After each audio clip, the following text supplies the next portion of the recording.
Welcome back to my garage. I've already told my patrons, but there's been some relationship issues going on lately, still going on. And complex issue, not something I want to go into here. Would take hours just explaining the situation. Getting better, but I feel it's affecting my workout here. I'm not sure that's the case, but it feels like that. Your support on Patreon really helps, giving me a sense of security, especially in times like this. So I'm eternally grateful for that. And you've probably got a sense of how my brain works and how it can't leave a problem alone. It's constantly processing everything now, and it's really digging into my social budget, because this is a social issue. My social budget is smaller than for most, I think, and now it's been completely eaten up by this issue. That's why I'm even worse at replying to emails and comments and stuff like that. Okay, you saw the previous video. I think it's an ignition issue. I think the thin-walled piece of tubing I'm using as the trigger target is there's not enough meat there for that pickup. I'm gonna switch that pickup out for a Hall sensor pickup like this. And the Ignitec unit can use a Hall sensor. We need some additional circuitry, just a resistor and the capacitor. And hopefully that solves our issue. Let's get to work. This is the thin wall I'm talking about. I don't think there's enough meat here for this pickup to pick up properly. We're gonna remove this and replace it with this, a Hall sensor.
I'm adding a pull-up resistor to the signal wire and a capacitor in line. This one is grossly overkill for the application, but it's all I've got in the correct value.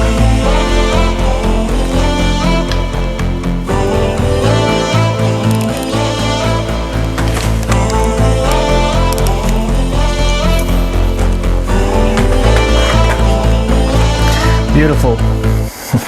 I see oceans inside your eyes. I see oceans inside your eyes.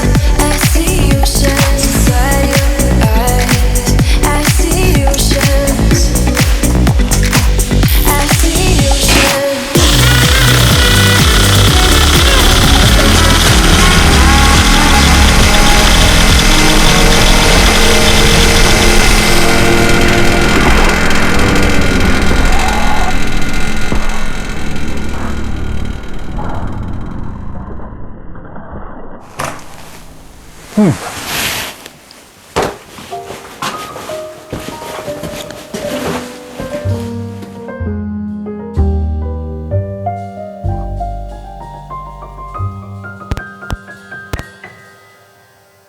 Nothing.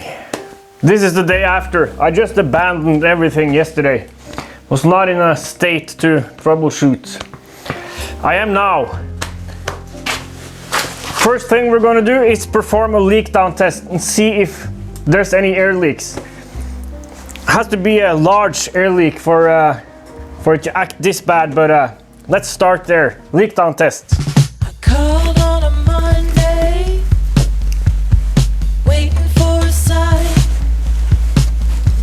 Just sitting in my barrel, I get lost in the tide, waiting for answers. So it's obviously leaking from somewhere, which is great because that's our problem. But from where? I've got the engine sitting under constant 5 psi now, and I've found the problem. It's impossible to film in here, but you might hear it. There's a massive leak between the rotary valve housing and the engine itself. That's a good thing, because this is easy to get to and fix. We don't have to tear everything down. Let's get to it. Got nothing but silence at the end of the line. This is our problem area. I think I can thread the actual cases and use through bolts here. And because I think there's not enough clamping up here. And it's also not sitting flat. This is weird.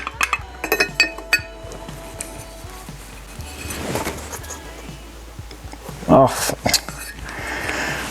it's a stupid human error yet again.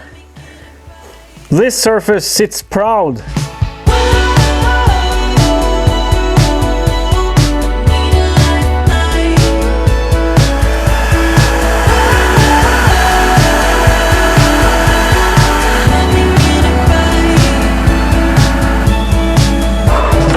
I zeroed on the wrong surface and it cut much deeper than it was supposed to, but it doesn't matter because this is just a clearance thing. There's still more than enough meat here. That's why I didn't abort the operation.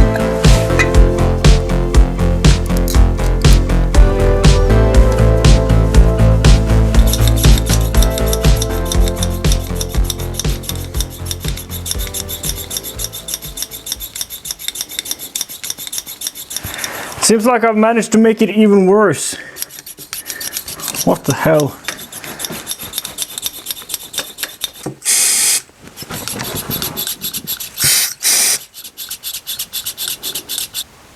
The valve is binding.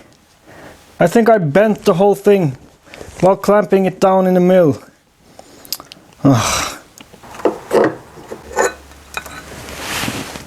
I can see and feel the divot left after my clamp, and that divot is present here too, of course. Hooray! Way to go! Fixing one problem by creating another.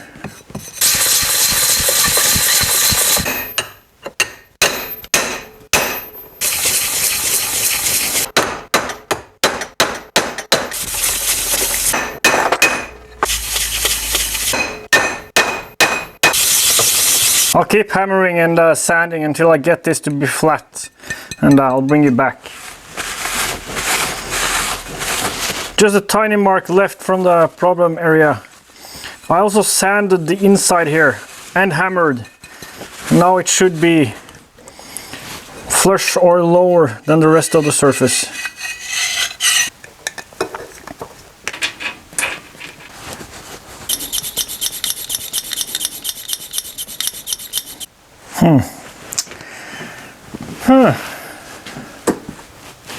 What?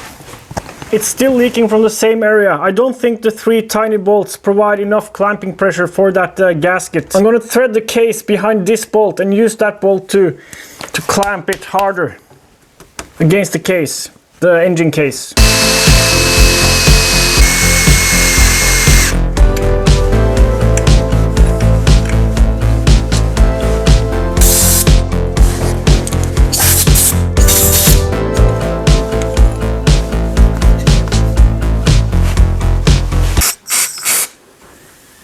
It's still leaking, but now it's leaking between the cover and the case of the rotary valve. So that O-ring is not doing its job. It doesn't matter. I'll add some glue and we'll see what happens.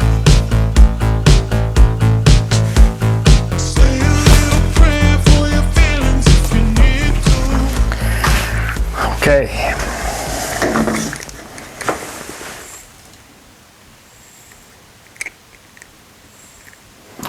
Still looks like it's leaking.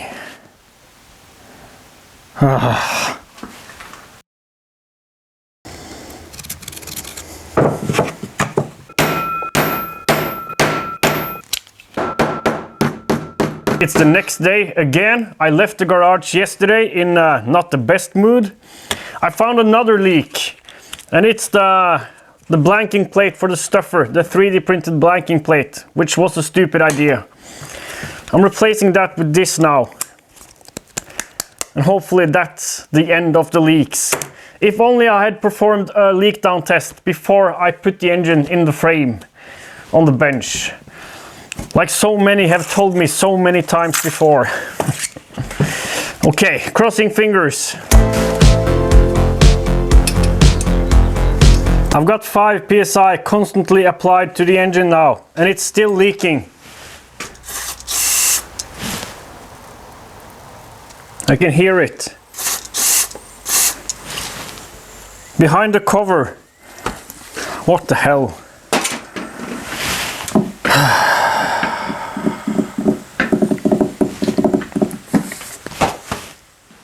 I think I made this too thin, and when I tighten it down there's some tension created, and it bows and it doesn't seal, no matter what I do with gaskets and glue here. I'm gonna bond it to the case. Before I can do that, I'll have to make these nuts captive.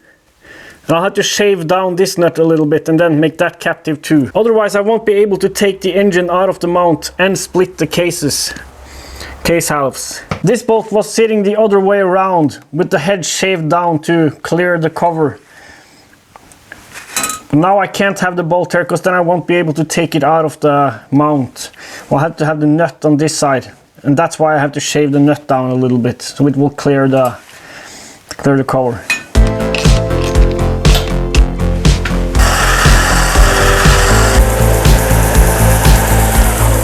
I don't recommend kneading this epoxy dough with bare hands, but I happen to be out of gloves. So I'm washing my hands with acetone, which I don't recommend either.